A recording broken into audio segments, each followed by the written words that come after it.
All right, what's up, everybody? Welcome to the Geekeria Podcast, where we serve up a fresh take daily, more weekly than daily. Daily, I was Look, gonna say. the dream is daily, right? I am one of your hosts, Colby, and with me is the wonderful Emmeline, aka M, aka Hi. Squeaky, aka everything with the podcast. Yes, How are very you? squeaky. I'm doing well. I'm excited. How are you? I'm great. Are you excited about our first podcast ever of all time? Yes, the very first one we've ever attempted to do. So, for everybody listening, just so you know, Em and I have been trying for months to do this, and we originally wanted to do it when Star Wars came out back in December, and like we tried to record, and it kind of worked out, but then it didn't, and then we were like, okay, well, we'll just do it when Black Panther comes out, and then I had a kid, like she was doing life. If y'all don't know, we're like in different states, so it just didn't work. But now we were like, Infinity War was just the bomb. So we need to discuss and we need to Yes, express our emotion we'll make to the it public. work. Oh my gosh, we're so going to make this work. So before we start on this, though, we kind of want to do a fun little thing, like a little would you rather, kind of based around the show, the movie, not the show, but the movie itself. So my would you rather, hmm would you rather have been participating in the fight against Thanos on Titan, or would you rather be a participant in the war that took place on Wakanda? I would rather be on Titan fighting Thanos because I think I'd be a goner either way. And while generally speaking, I'd rather die someplace beautiful surrounded by friends. So that would be Wakanda. I wouldn't want to die just fighting the the bug creature useless. I would rather die in the attempt of actually taking down the antagonist that could destroy the world. So I'd rather be on Titan. How about you? Um, See, I think I'd probably want to be on Titan as well, just because I would want the opportunity to just jump through the portals that Doctor Strange makes. That was so cool. But I feel like practically I should be in Wakanda, because if I could like just duck out and nobody would notice I'd be gone anyways, and I could experience the whole thing. So I don't know if that's circumventing the question or what, but that would be my opinion on it. So Yeah. okay, um, let's jump into this. First impressions, M. Tell me where were you on the emotional Richter scale I during this mean, movie? I was I was prepared for it to be epic. Most of my concerns were handled well. I think for the number of characters they had Mhm. to contend with, they did a good job. So I was good with that. For the most part, I enjoyed it. I don't know. I know some people are like, "Oh, this is their favorite Avengers movie." It's not my favorite Avengers movie, but I was very happy for the most part with what it succeeded in doing for the universe and setting up part 2. So my overall impressions were positive. How Totally, about you? totally my favorite Avengers movie. So, Yeah. I uh, know. I've talked to several people, which is impressive for me to even talk to several people. But of the several people I've talked to about it, they've been very, very positive and think it's amazing. And I do think it's amazing. I guess I'm judging it on how likely am I to pop this into the DVD player and rewatch. And while daily, that is, every well, hour of every I day. definitely would. I think there are other in the movies in the MCU that I would opt to rewatch them again before I would rewatch this. Okay, that's fair. I mean, it'd be hard to flesh it out as like I would say. I would say it's definitely like at the top. I couldn't flesh out Mhm. that list right now, though. We tried to do that the other day. Um, It's a tough but yeah, list. Every time I think I've got it, someone will be it like, "Well, is. what about this movie?" And I was like, "Well, And you're yes, I just love that dang too." it, So yes. that's why this one, like, as much as I like it, it's probably like closer to the middle of the pack for me. Exactly, exactly. Yeah. So you said that you had concerns going into it. What were those concerns going into it? Because I actually did not like. So I avoided everything that was the internet for weeks before the movie came out, because I wanted no expectation going into it. I hmm wanted no spoilers. I wanted nothing. So when the movie came out, I had no like. I didn't even think to myself like, oh, what do I not want to happen? I was just like, I want it all to happen. My concerns were more that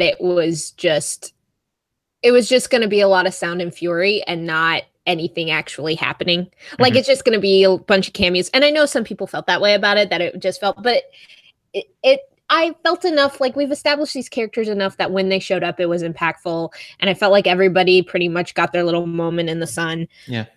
And it had an overall arc and movie. And if it felt more like in a movie than a cinematic event, which I was planning, or my concern was that it was going to feel really half-baked. And it didn't. It felt, for the most part, to a certain extent, it did feel like a part one to me, but in the current cinematic landscape of intellectual properties from fandom, like, I think it did a pretty good job.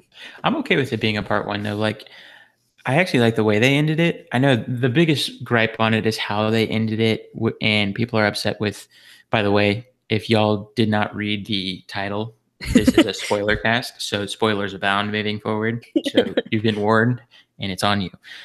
But I think it was I like the way it ended. I was fine with how it ended. I was fine with it ending insofar as Thanos winning. I had no problem with the movie ending with Thanos winning. But did he win, though? Because technically, if you think about it, the way the movie kind of played out, we were told of one way they could win, and it could have been like he actually lost in the long game, right? He could have lost in part two. But if we're just looking at Infinity War, like if we're just looking at the events of Infinity War, Thanos set out to destroy half of sentient life. And by the end, he destroyed half of sentient life and was sitting looking at the sunset, which is what he said.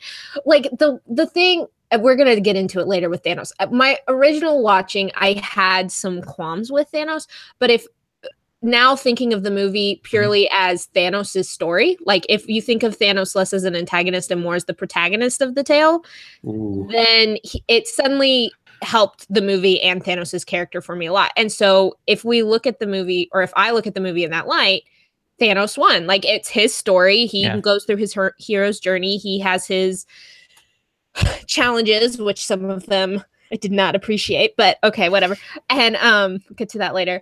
But he achieves his goal by the end, and he gets to bask in that. And we as the audience are conflicted because we were siding with his opposition, which are the Avengers and the moral good guys, and he's, crazy genocidal maniac. But if you look at him as the hero of the story, then I think it helps the movie overall. I think it helps Thanos overall. I think it makes more of a complete tale. Well, I feel like Marvel's been kind of like hitting it out of the park with their villains, starting with Black Panther, and how they're just like humanizing him so much to when you like hear what they're doing, you're like, you're crazy, but you're making sense. Yeah, no. Killmonger is the best villain to come out of the MCU, hands down. Like, even though Thanos is super powerful, as far as a compelling character, for me, it's Killmonger, no question. Yeah, but I have to give props to Josh Brolin because he was given, no pun intended, some very large shoes to fill, and I think that he did a great job of like making Thanos very likable and very intimidating. And I thought the way that he did humanize him in some ways made it, when you think of it in that perspective of like him as the protagonist, it makes more sense because you want to get on board with what he's doing and this idea that he's following his destiny to the end, no matter what sacrifice it makes. So I think he did a great job of portraying that, and it also lends to the fact that every fight scene he was in was the coolest thing I've ever seen.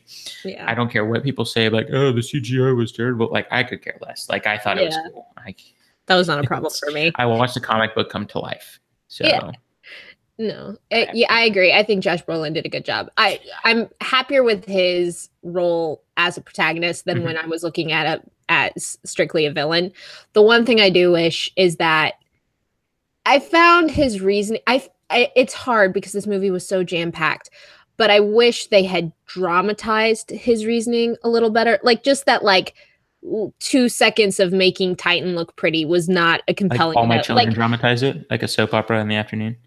No, just like show it off. Him just saying I lost my planet once is different than like, I don't know, actually seeing it, or actually seeing even a loved one, like having him have a memory of hugging someone and watching them die in like a fiery flame or something, not to be whatever.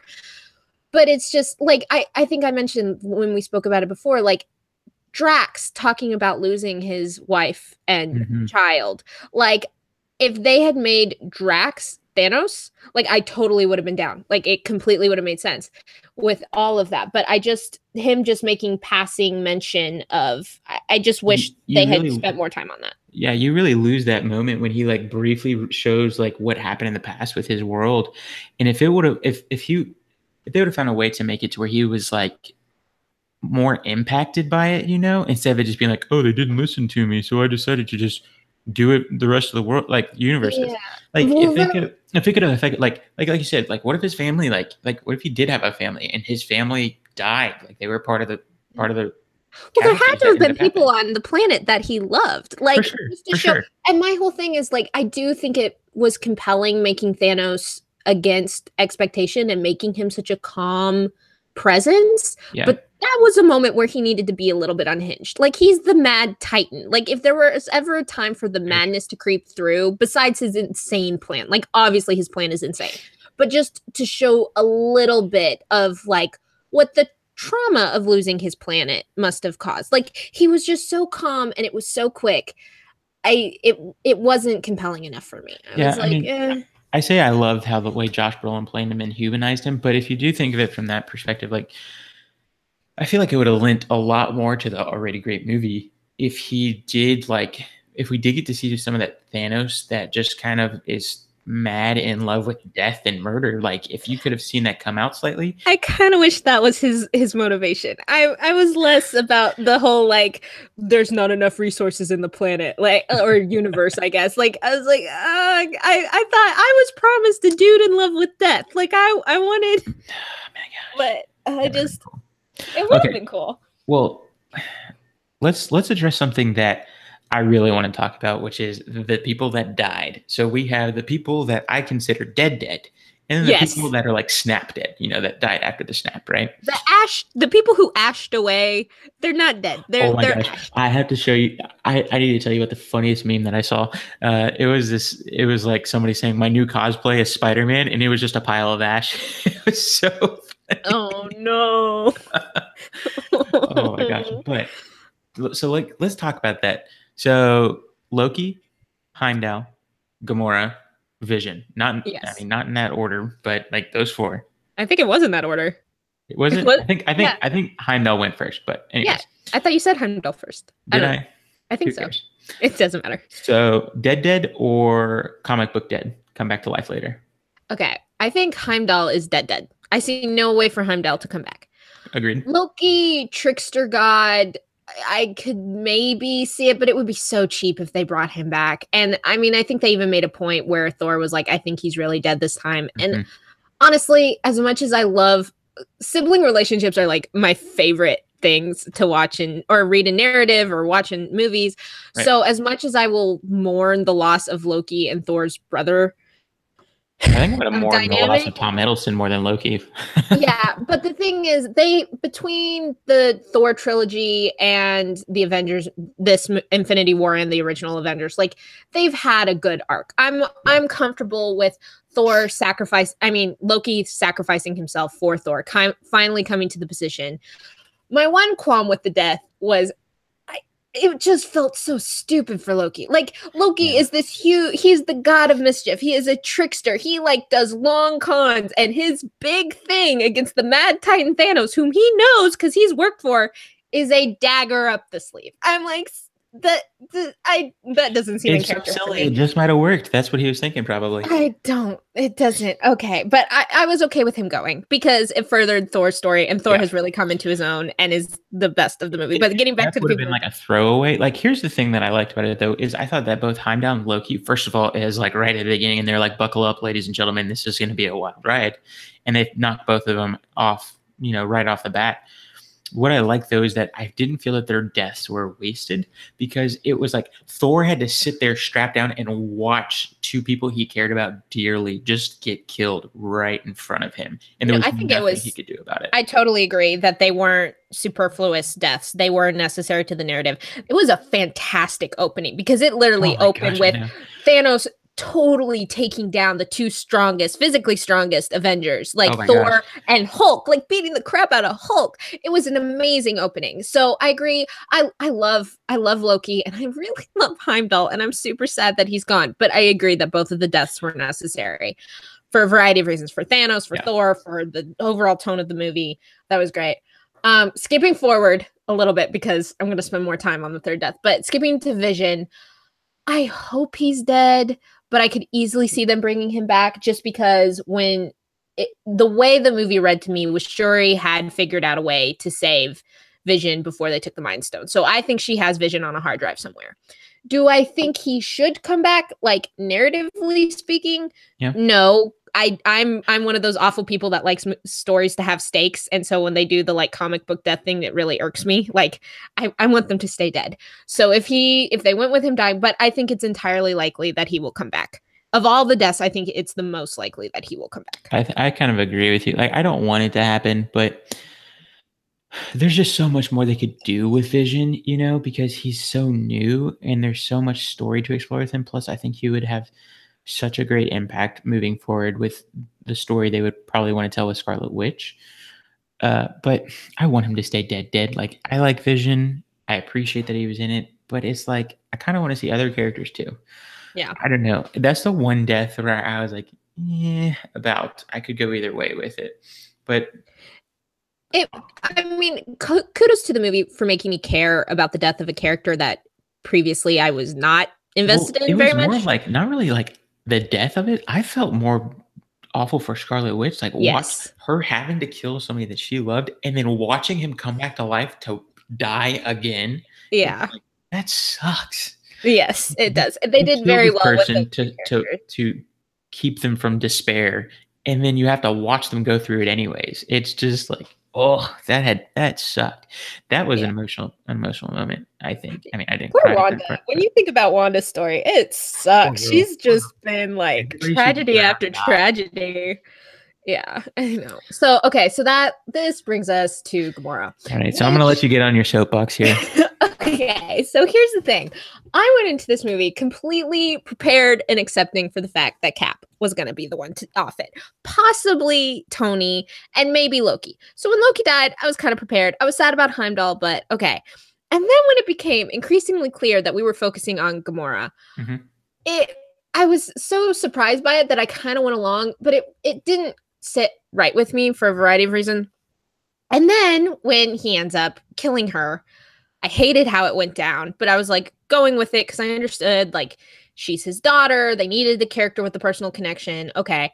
But as I got out, it irked me more and more. And then finally I realized like it was a straight up fridging. Like she totally died to further Thanos's emotional arc and Peter's emotional arc. And they did it in a way that didn't make sense with the previous two films, just the world James Gunn had created, as well as this character. Like my thing is when Loki died, he died with agency. Heimdall died with agency. Gamora was explicitly her agency was taken from her. Like she just got tossed. At least Loki was like fighting with a dagger in his stupid hand. And and I know I'm getting squeaky. I know I am, but it's just the more and ladies and gentlemen, meet Squeaky McSqueakerson. Yes, if I care about something, my voice progressively gets higher. I'm aware of it, but I can't help it. But my thing is, it would have been one thing. Like it still wouldn't have been okay, but it would have been one thing if there were no other characters, if there was no other way to get to that plot line.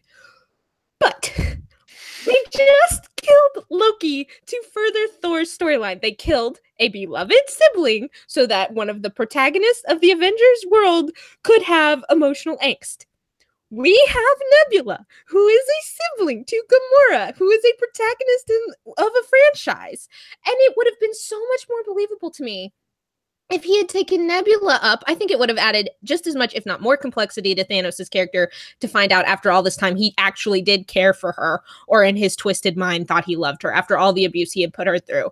And then when he comes back on Titan, Gamora finds out that he killed Nebula and she go ape. It makes more sense for her to go ape on Thanos than it does for Quill. And the Guardian, we'll get to it later, but my least favorite part of this movie was how the Guardians were treated, because they weren't my Guardians. Okay, it's not. If your name is not Tim Gunn, no touching. No, exactly. If your name is not James Gunn, do not fudge. Did I say Tim Gunn? I think you said. Did you say Tim? I'm gonna sign off right now. I thought maybe you said Jim, like you were giving him a nickname. If you said Tim, that's hilarious. Jim from this point forward. I said Tim Gunn. Okay. Because at least you caught it. I would have totally breezed past it. Yeah, we've got designers, make it work. Stop. Kevin, make it work. Stop. Yeah, he did not make it work with the Guardians. But that makes me think like maybe like Gamora actually is going to play a bigger role coming into like the second movie, because like that's okay, we're going to go ahead and say it right now. I think that I've had to wrestle with it. I actually don't think that she's dead either. I think she's trapped in the Soul Stone. Which I can see that. And I'm, on the one hand, I'm glad they didn't kill her, because how they killed her was garbage and it didn't make sense with her character. And also, I totally do not believe that after being raised by Thanos, she would tell him where the fudging stone was. Like, as much as she loved Nebula, there's no way. Like, her character was completely... progress the plot. That's really what it was. And it was totally against the character. I'm getting squeaky. But, like, even her whole thing with... it's just... literally every moment of this movie that I genuinely did not like pertain to the Guardians. The thing is she makes Quill, who she loves, swear to her that he would kill her before getting taken. So that meant that she refused to tell Thanos anything. Then we fast forward when Thanos has her, and she was completely ready to die to not tell him this stuff. And now she's like, oh, I guess I'll tell you. Because I don't want Nebula because Nebula's being tortured, which is why she would go ape if Nebula got killed.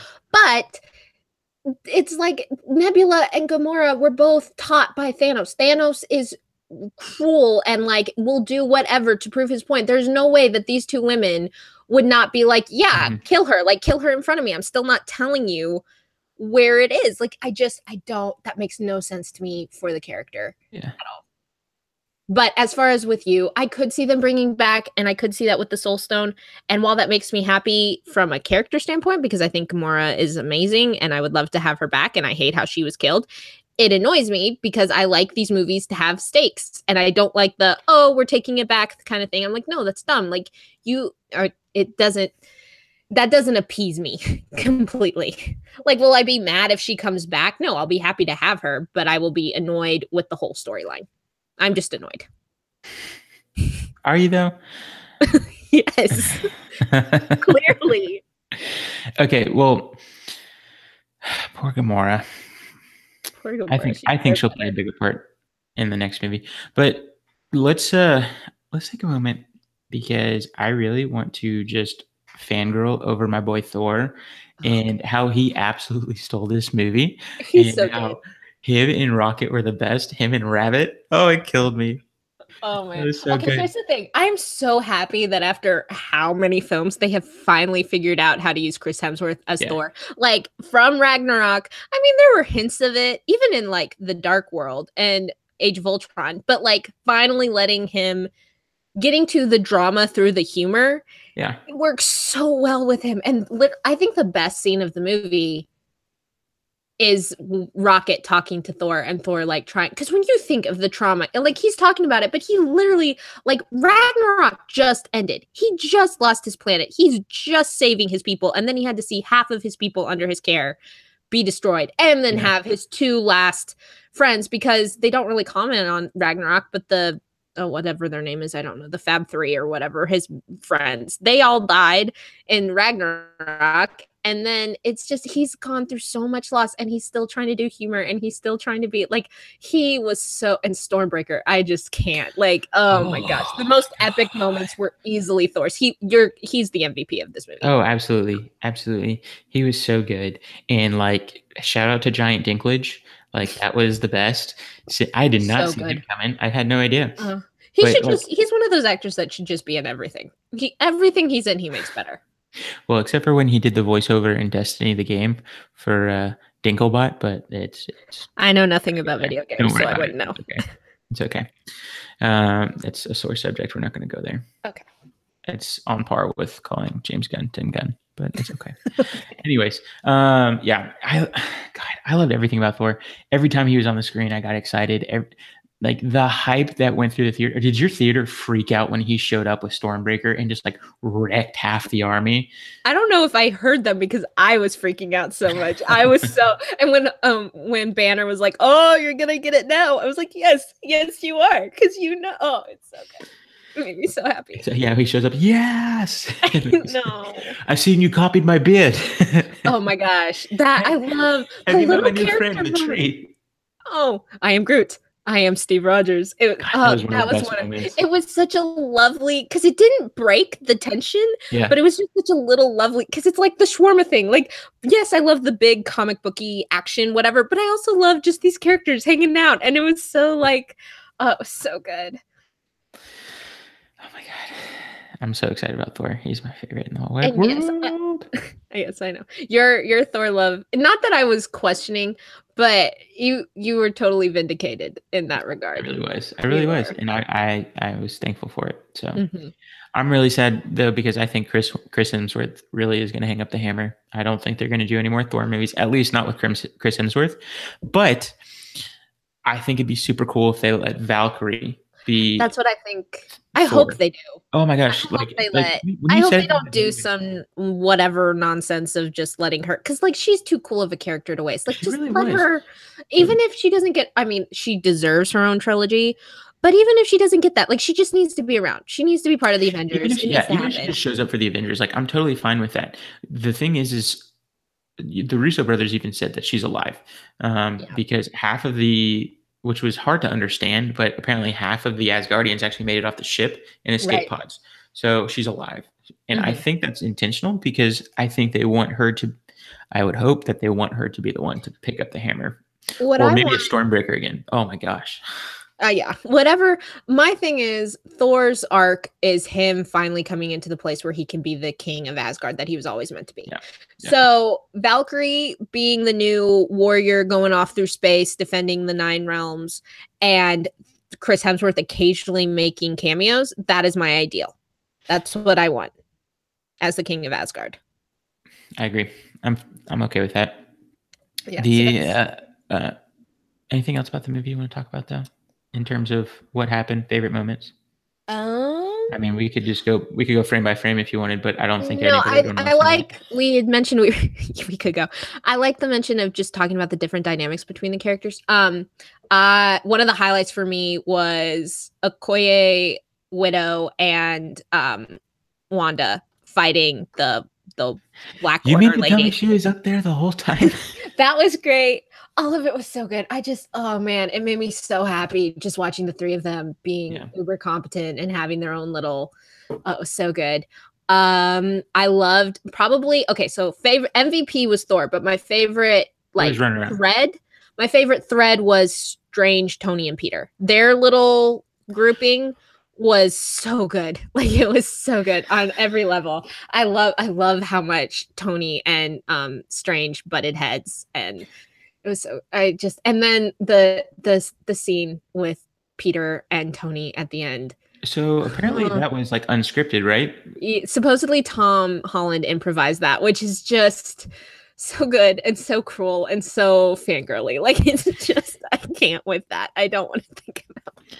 Tom Holland is bae. He's the best. He's the best Spidey easily. Like easily the best Spidey every time he shows up. I will say, mentioning there were a couple of times where there were a few fan servicey quotes. Like as much as I appreciated Loki saying we have a Hulk, it kind of took me out of the movie. The whole like literally repeating jokes of like, remember that really old movie Aliens? I'm like, okay, like there's a way to call back the Civil War without like literally making the same joke.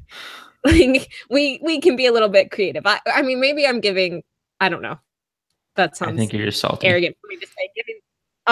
It could be that and if people took joy in those moments, kudos. It made me groan a little bit. Well, let's hold on for a second. When we mentioned Strange, I really want to talk about what happened when he was looking through all those 14 billion or million, whatever amounts of scenarios, and there was only one that they would win. Clearly, that means that every action that he took moving forward from there had to be towards the one that would lead to them winning, right?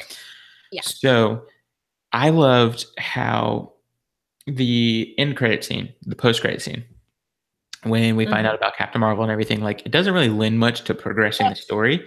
We'll get there in a moment, but I love how like they hide like the details of this, like of like what would be found in like a plot, plot progressing post credit scene within a few quotes that he says when he talks about how like there's only one way we could win. He says things like we're in the end game now, and he tells Tony like I think the best scene in terms of like foreshadowing and hints was when he gave Thanos the time stone, and he was like, "Look, this is the only way we can win is with Tony alive." And he even says it was the only way, and that says so much as to what could happen. And that's why I think you could probably make the argument that hey, like Thanos actually lost because they made the proper steps in order to be successful in that one scenario.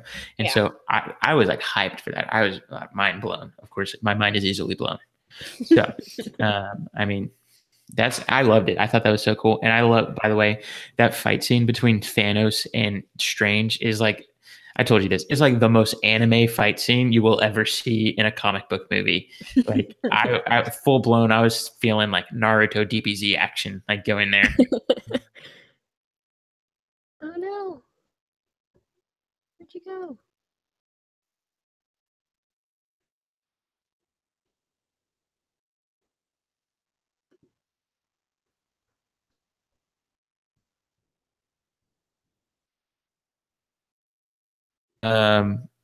What before I want to get into some theory here, but I want to know what would you rate this movie? Give me some slices here, since obviously we're the Geekeria. Give me on a scale of 1 to 10 slices. Throw me some slices as well as your toppings. I would give it 7 slices with a heavy helping of Stormbreakers, rabbits, and Squidwards. Holding, I would like mine. I would like to take my fridged Gamoras off. That would hold the fridges. Hold the fridges. Fair enough. What would I give it? I'm gonna give it 8.5 slices of some sweet, delicious, cheesy stuffed crust and a heavy helping of wonder that is Thor and great one-liners. Like I thought it was.